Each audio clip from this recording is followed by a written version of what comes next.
నమస్కారం. ఘంటారావానికి స్వాగతం. ముందుగా ప్రధానాంశాలు.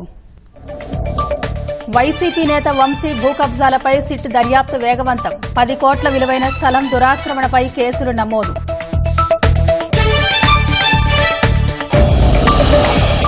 ఏనుగుల దాడిలో భక్తుల మృతిపై సీఎం దిగ్భ్రాంతి. బాధిత కుటుంబాలకు 10 లక్షల పరిహారం ప్రకటన.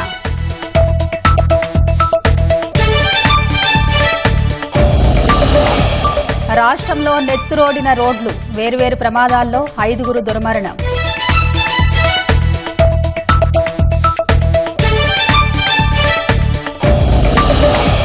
ప్రతిదానికి భారత్ను నిందించడం మానుకోవాలన్న జైశంకర్. బంగ్లాదేశ్ ప్రభుత్వ నేతల వ్యాఖ్యలపై చురకలు.